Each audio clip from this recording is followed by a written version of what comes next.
ანევრიზმა ეს არის სიზარღვის კედლის პათოლოგიური გაფართოება, რომელიც ვლინდება სიზარღვის კედლის კუნთოვანი შრის დეფექტის ადგილას. მიჩნეულია, რომ ანევრიზმას ნევროლოგიური ჩივილები არ ახასიათებს. ზომასში მატებასთან ერთად ნევროლოგიური ჩივილებიც იჩენს ხოლმე თავს.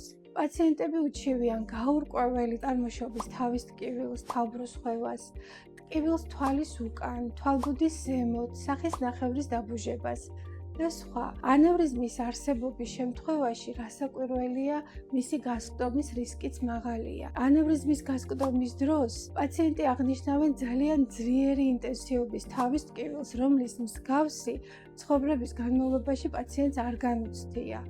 ადგილი აქვს შუქის აუტანლობას, დაჭიმულობას კისრის არეში, გულისრევა ღებინებას, გონების კარგვას, კრუნჩხვას ანუ კონვულსიას, შესაძლებელია სხეულის ნახევრის პარალიზებაც, კომა.